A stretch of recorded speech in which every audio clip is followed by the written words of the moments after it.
Have you ever wondered what happens when mirrors show something that isn't really there? Three kids from Milbrook found out the hard way, and what they discovered will make you think twice about carnival funhouses forever. It was October 13th when the Crimson Carnival rolled into town. The funhouse sat at the center, its hall of mirrors gleaming under flickering neon lights. Local parents whispered warnings, but kids like Tommy, Sarah, and Jake thought they knew better. The trio snuck in after closing time, flashlights in hand. The mirrors stretched endlessly in every direction, creating a maze of reflections that seemed to pulse with their own life. At first, everything appeared normal. Their images bounced back predictably, multiplying into infinity. Then Sarah noticed something strange. Her reflection was moving a split second before she did.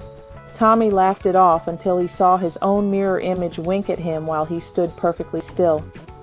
Jake's reflection began walking backward while he moved forward. The temperature dropped suddenly.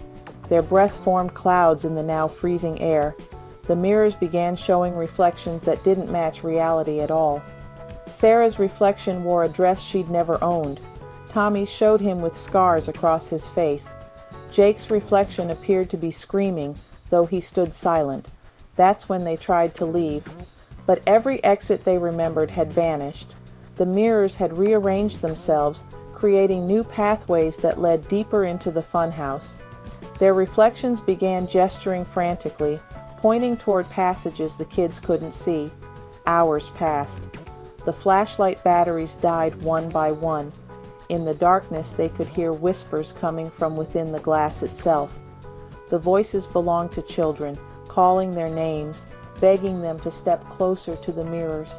Tommy was the first to disappear. He touched his reflection's hand, and the mirror surface rippled like water. He was pulled through, his terrified scream echoing from somewhere beyond the glass. Sarah and Jake watched helplessly as Tommy's reflection remained in the mirror, but now it wasn't Tommy anymore.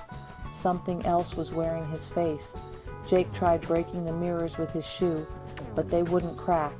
Instead, hairline fractures appeared on his own skin wherever he struck the glass. Sarah grabbed his arm, pulling him away before the cuts could deepen.